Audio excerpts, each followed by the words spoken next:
Hello lovelies.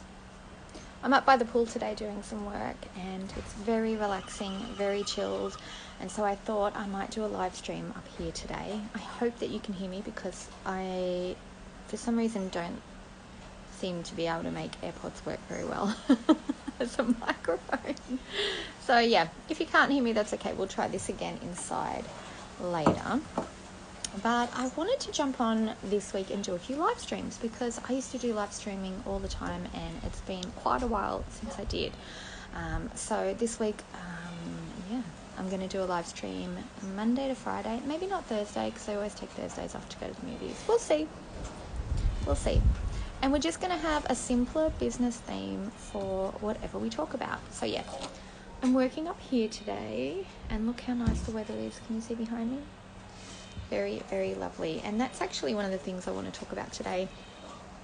Generally, the theme of today's talk is 3 things I do to simplify how I work and how I get things done, working just a couple of hours each day.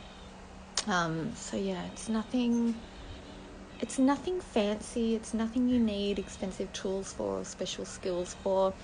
I just, over the last 10 years, have found quite a lot of cool hacks and shortcuts or ways to make things easier that work really well for me, and they work for my clients as well. And just in case they work for you too, I thought, why not share them? So yeah, 3 things I do to simplify how I work so that I can get things done and just kind of stick to working maybe 2 hours a day. The first thing I do is I think about ways that I can make whatever project I'm working on, whatever task I'm doing, whatever thing I'm focused on, I really spend a little bit of time at the start thinking about how can I make this as easy as possible. It's almost like a little challenge or a little game that I do before I start a new project or task. And I find I have a really, really quick and easy activity that I do for this. I call it the perfect versus easy activity. And I just open up a computer screen or I get a piece of paper and a pen and I think to myself, okay, what am I working on right now?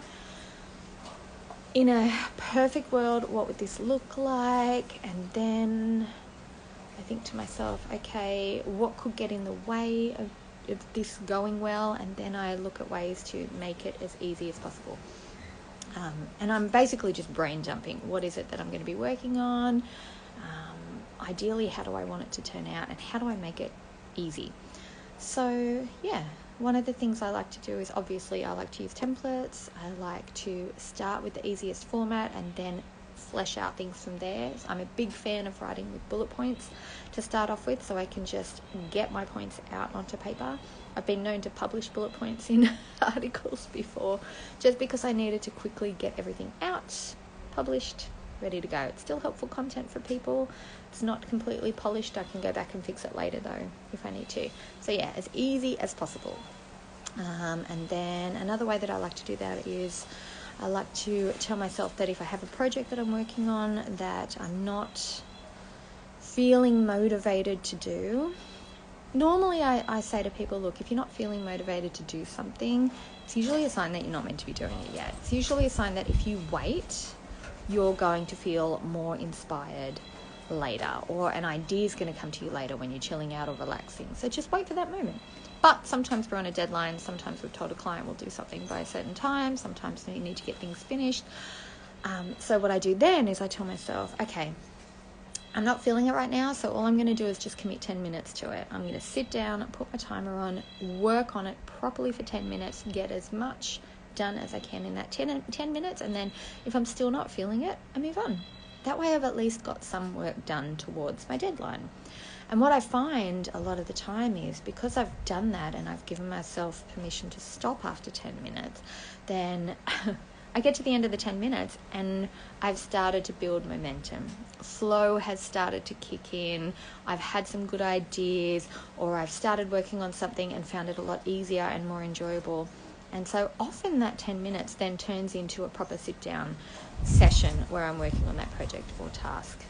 And if it doesn't, then that's fine. I stop after 10 minutes. I don't feel guilty about it at all. I'm unapologetic about it. And then I either schedule in time to do it later or I just wait until inspiration hits. So yeah, I always tell myself that 10 minutes is going to make the next 10 minutes easier later anyway. So that's what I do there. And the other thing I do to simplify is I develop a pattern for how I do things so that it's really, really easy just to take one small step after another. So for example, if I'm creating content for Beautifully Organised, which is my first business, I break that down into baby steps. So I do weekly content, I do one main piece of content that we repurpose, but that one main piece of content, I can procrastinate on it quite a bit. So what I do is I tell myself, that's fine. I don't have to create a blog post, a podcast, a video, an article, all of that. Absolute minimum, I just tell myself I'm just going to write my email straight into ConvertKit, just write the content straight into there, edit it in there, and then hit send, and then that's done. So it's made it really, really easy to keep up with my weekly email for Beautifully Organised. And then, of course, momentum kicks in. So I find that if I'm feeling it, I just have a little checklist with the same pattern for repurposing after that.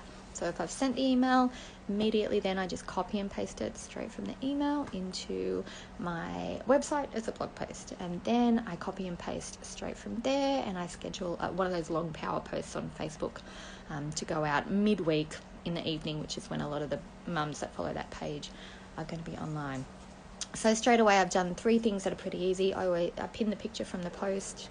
It takes a couple of minutes to create an image with text on it and then pin it. And then if I'm still feeling it, I just get my microphone out and I read the blog post out loud, and that becomes my podcast episode for that week. They're all nice, easy baby steps. It's not a deal breaker if they don't all get done, because my email list is my main priority, and I can outsource the other stuff if I need to. So if you don't have someone on your team yet, you can go to Fiverr and have somebody repurpose your content for you. Or you can ask a friend who, has somebody that they know that they can help you out. One of my kids might be able to do it, or I have a lot of VA friends that might be looking for an extra task or two.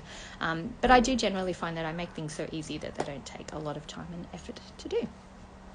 So yeah, those are the 3 things that I wanted to talk about today. Things that I do to make every task or project easier. So just a quick recap.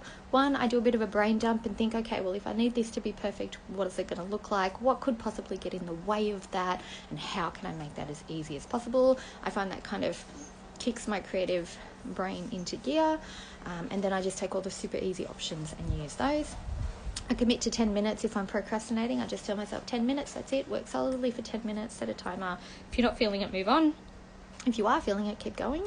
And then I follow a simple pattern every time I do something. So if you're interested in getting patterns sorted out, this is where I would say think about your systems and processes. If you're doing the same thing every week, document it one time. So just record your screen as you're doing it, or write yourself a checklist as you're doing each step, so that next week you can come back to it and follow those steps in order and kind of get that pattern going for you as well.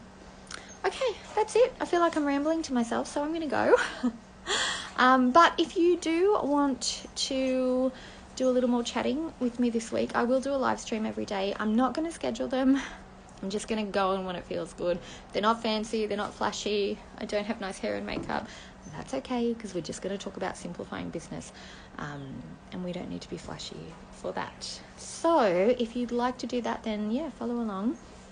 And also, if you're interested in learning a little bit more about simplifying your business and you want to go a little bit more in depth, I'm doing a training this month on Julie C. Butler's Build Your Beautiful Business Online Summit, and I'm talking about how to create content really easily in just 30 minutes a week in a way that naturally suits you, so it doesn't feel difficult. So yeah, I dive a little bit more into how to create content in a way that suits you, what to do with that content, how to make the most of it without feeling like you're working really hard. So if you want to watch that presentation, it's towards the end of the month. Actually, that's not that far away now.